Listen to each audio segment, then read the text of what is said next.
Hi, my name is Tylen, the host. Would you mind if I ask you a couple questions? Absolutely. Okay, who do we have the pleasure of speaking with today? Mike Salvi. Before people knew your name, what was the hardest moment where you almost quit? Uh, wow. So I do a lot. So to start with, I've always felt like, yeah, I've had feelings of wanting to quit, just things in general. But there's always there's the afterthought. I mean, it's just you can't help thoughts that just hit your head. Oh, I don't know if I can do this. I don't know if this is whatever. This might be too tough, but push through all of it, and I've made it this far. So to the point now where I'm a stand-up comic, producer, actor. Done a lot of things that probably have had a lot of reasons to quit all of them. So, but no. Do skateboarding and stand up comedy feel similar to you, like falling a lot before you finally land the trick? Absolutely. There's a stand-up comic named Mark Norman who actually he showed the similarity between writing a joke and doing a kickflip or doing a trick. And it's very similar because there's no coach. There's nobody cares if you show up to the skate park or the stand-up, or the club or whatever. So maybe in general they might for a little bit, but after a while, you're the only one checking for you. It's what's called self-assignment. So yeah, and a lot of pain. I mean, you're not going to learn how to jump down a set of 10 stairs on your first try. So, you're probably going to break a couple bones. You're not going to get the audience to, crack up the very first night. You got to be okay with that. Were you ever scared to get on stage and tell jokes in front of people? No, no, I never was. The first second my foot hit the stage, I absolutely fell in love with it. It just felt like it was the natural thing to do. So no. When you were my age, did you already know you wanted to make people laugh, or did that come later? It started do you mind me asking how old you are? Or at least a 11. range? 11? Okay, Yeah. wow. No, it happened way sooner. It happened early on in life. And I noticed a pattern of when there was an uncomfortable situation, I was good at breaking tension by making a joke, whether it was hysterical, whether it was silly, whether it was stupid. So, no, it just kind of evolved from there. And I've always liked stand up comedy. My dad is a big stand up comedy fan. So, he always had me watching specials and stuff like that. So, that's how I got into it. What's the worst joke you ever told on stage where nobody laughed? What's the worst joke you ever told on stage where nobody laughed? Good question. Um, that actually happened about a week or so ago. Um, I actually threw the jokes out because I went up on stage if it was like target practice, if I was like throwing darts and you're supposed to hit the bullseye. Imagine if I turned around and just threw the dart completely the other way 2 times in a row. And then the third one hit the bullseye and it worked. But I just didn't care as I went through it. So yeah, it happens. Happens all the time. I shouldn't say all the time, but it happens to, here and there. Where do your jokes come from? Real life crazy thoughts or life that happens to you? Combination of all the above, really. Um, Sometimes it's exaggerated scenarios. I feel like a lot of people have been in situations where maybe you were standing in line and something made you laugh or uncomfortable, and you know, uh, maybe there was just something there, and you can kind of exaggerate the story a little bit. Um, those types of things happen, but just regular life experiences. This world is shocking. Every day I wake up, there's something new, and it's just there's a lot of pain that's out there, but there's a lot of joy that's out there too. Um, from learning early on that I can break tension for other people, I certainly break it for myself too. So helps me get through something to find a joke in it somehow. What's something funny you wanted to say on stage but were too nervous to say? Um, although well, I really, I've tried stuff that's made me uncomfortable. I won't say something just to get a shock out of an audience, or I won't say something mean or hurtful, but I'll still try to. I always like the term like dancing through laser beams, where there's some danger there, but if you do it well enough. So you know, I've tried stuff that might work for the moment that I might throw away later and might not keep it, but just to see how it works. So, like I did a Martin Luther King impression. Yeah, is that okay? I'm not What hanging on to that one, is what I'm saying. What did skateboarding teach you about life that helped you in comedy or acting? Hmm. Tons. Just to keep getting back up, and obviously give yourself some recovery time for sure because things do hurt. I think it's a great metaphor, really. I have a martial arts background too, so it's the same. I guess it's the same formula, really. That there are things that are out there that will try to stop you, or at least it seems like they're trying to stop you. But if you love what you do, I mean, and if you want to get that reward from it, you're going to have to go through whatever fire you have to walk through. So whether that's a broken ankle for 6 weeks and you can't skate for a while, and you know that you're going to learn how to get back up and do whatever, you could tell a joke that bombs. The cool thing about stand-up comedy is there's comedy clubs that are open 7 nights a week. So if joke A doesn't work on Sunday, I'll try it again somewhere else Monday. If by Wednesday no one's laughing, throw it out. But you get to try it again, or maybe put a little twist on it or something like that. So again, it's the same, just punch through it. What's harder, making people laugh on stage or acting in a movie? The pressure I think I put on myself is acting in a movie because you only get, while there may be a bunch of takes to a scene, that's it. Once the scene is over and everybody packs their cameras up, the shot's done. If I don't like the way that it went in my head on the drive home, I can't tell everybody, hey, can we come back tomorrow? But with stand up comedy, again, if the joke didn't go as well as I wanted it to, I'll just try it again the next night. So uh, I feel like there's more pressure on set because I only get to do it once. If a kid watching this wants to be funny or creative like you, what should they start doing right now? Keep at it. So if it's stand up comedy, or if it's comedy in some way, whether it's you in your room with your phone and you're coming up with creative ideas, stay at it and get some ideas from others or whatever. But I heard a really good quote that stuck with me for that's going to stay with me forever. Is don't be the best, be the only. There's nobody that's going to be better at being you that you could ever think of. So for you, what you're doing, going out, interviewing people, getting your name out there, getting people's stories, asking these types of questions. You're asking some heartfelt questions on some of your interviews, and it's great. Keep at it. I don't know what this is going to turn into for you. You may have a vision, but that vision may just get a lot. It may evolve in so many ways that you can't even fathom yet. And I don't mean to say that because you're young. I would say that to somebody who's my age, just starting out. So keep up. Thank you. What's the realest thing life taught you that nobody tells kids like me? This is going to hurt. Not what I'm about to tell you, but just in general. This ride is going to hurt. It's people are going to get in your way. They're going to be mean to you. Show up anyway. Doesn't matter because while those people exist, I'd like to believe in my mind the same amount of people have the exact opposite view of you and support for you and love for you. Um, so ignore everything else that's negative that's in your way and just keep running, with what you love. So whether you want to be whether you want to weave baskets for the rest of your life or you want to do this or whatever it is, give yourself hours and hours and hours a day at doing this. Be honest. Have you have you ever told a joke on stage and heard crickets? Yes, absolutely. Yeah.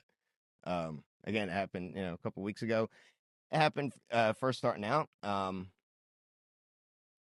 then I heard crickets one night because I actually did stand up comedy in a backyard. So there was a lot of crickets out there too. I'd like to believe that they were laughing, but yeah.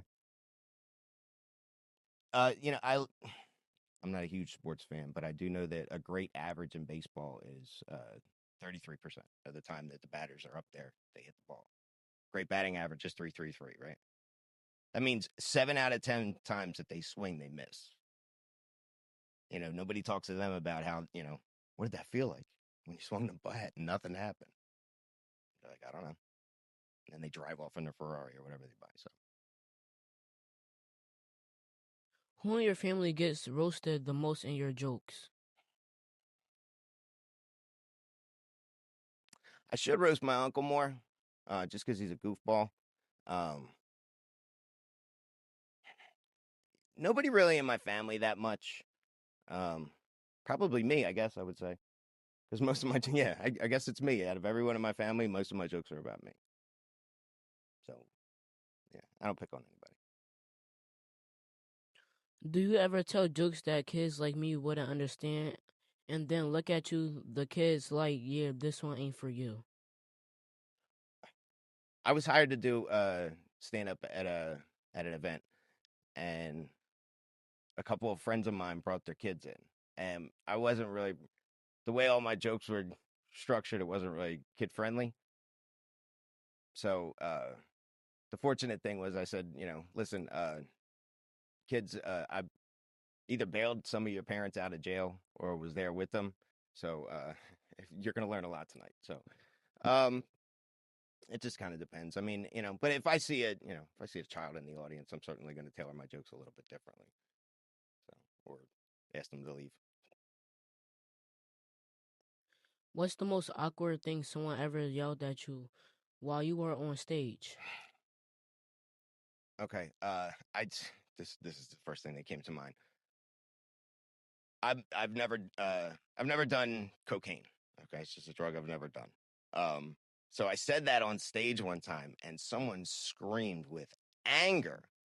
Why not? What's wrong with you? So I mean, I handled it kind of from there, but really, that was probably the most awkward thing. I mean, people don't usually yell too much stuff that I can't handle. So yeah, that was probably it. Why not? Because it's horrible for you. Don't do it. It's a bad drug. Are you funny all the time in real life, or do you ever run out of jokes? I like to believe I'm funny all the time. I'm sure I run out of jokes here and there, but no, I don't. I really don't think that I do because I'm. So I always come up with the people that are around me and know me really well, especially if a bad situation is happening, right? They'll look at me and they'll see that I've already thought of something hilarious, and a lot of times it's like, "Will you just say it?" So I kind of get that, but that's about all. Do comedies ever laugh at their own jokes before the audience does? Yeah, I've seen that happen. Sometimes it when you laugh, laughter's contagious. So if you laugh already, an audience is gonna laugh. I'm not saying it's like a cheat code, but in a way it is. If it's a written joke that you've told 20 times and you're laughing as you're going through, well, that's kind of part of the performance, and you can see that. There's some things that just happen on the fly with the audience, or things you just think of off the top of your head that that are funny, and you just start laughing. I enjoy watching a comedian do that because you can see them genuinely laugh. So yeah, I mean, for me, I laugh at my jokes the hardest when I first think of it. Like, something makes me go, "Hold on, I'll jot that down," and then from there it just evolves. Are you funny? No. What do you do Are when you funny? nobody No. What do you do when nobody laughs? Do you panic or just keep going? I just keep going. I just keep going. Or something. Shout out to Ray Gordon, who's just he's a great comedian. He's like an older brother to me. One of the things that he said was, when things aren't going well, say your name, good night, and get off stage. So if there's times where it's just that uncomfortable, thanks, good name, thanks, my name's Mike Salvi, good night. And that's pretty much it. But I've gotten to a point where I know when they're laughing the hardest. I also know what I've got in my bag. And sometimes I'm like, can I top this? Sometimes I'll tell another joke just to see if I can top it, to challenge myself. But you always want to end on a high note. So if they're laughing super hard, get out of there. Are you the funniest person in your friend group, or does someone else secretly beat you? There's no secret. I am not the funniest person around me, which I believe makes me a lot funnier to the like the non-funny world. You know what I mean? I'm surrounded by comedians.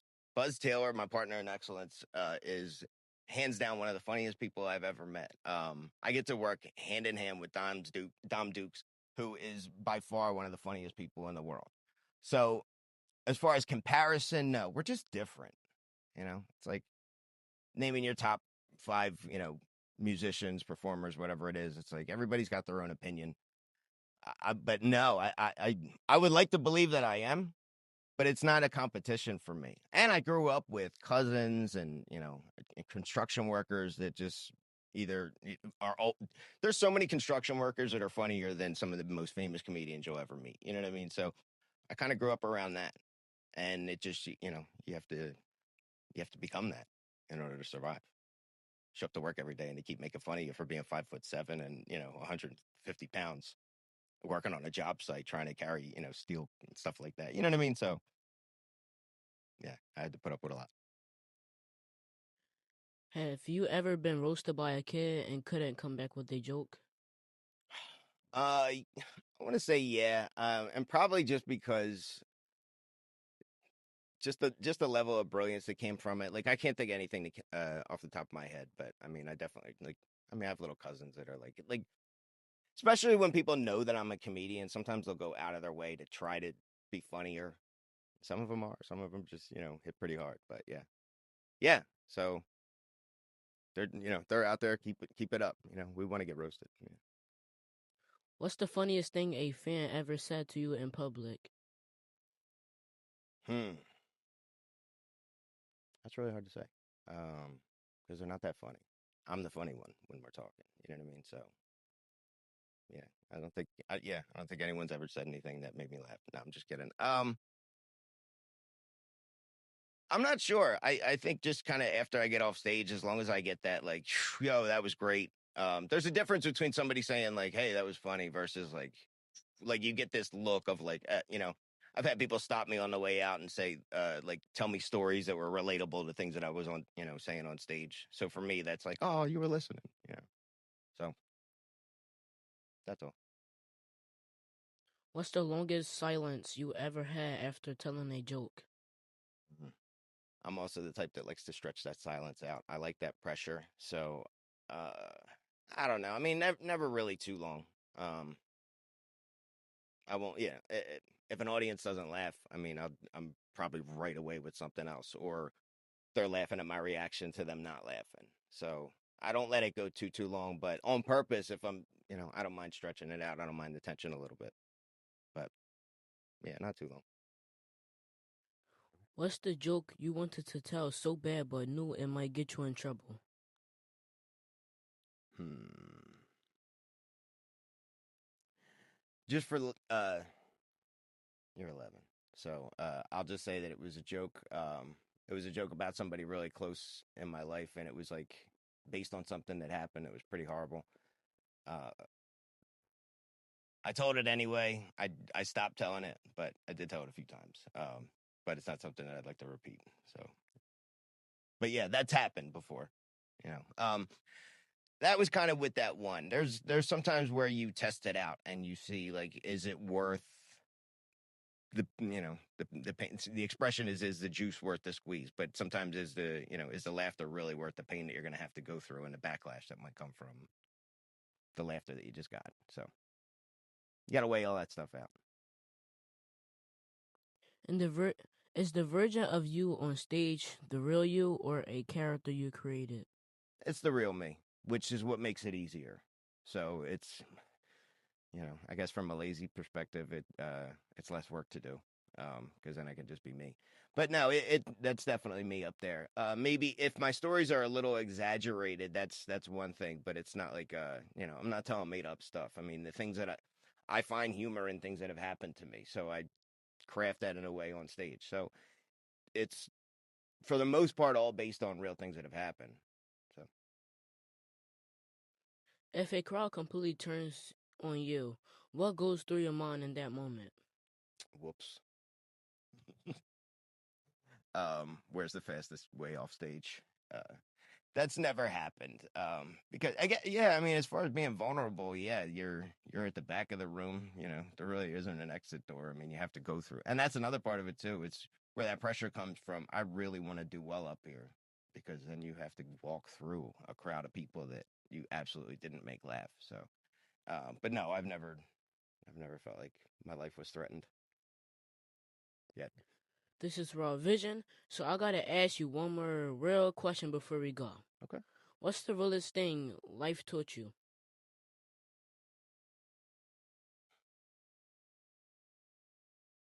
Hmm. This is going to sound, this might sound negative, but, uh, well, this part does. Nobody cares. But the full sentence is nobody cares as much as you do about your life and your success, your drive, and really what happens to you. People around you will, based on their past experiences, might try to give you advice and help shape you in the right way to help avoid certain things. But no, I mean, quite honestly, I mean, no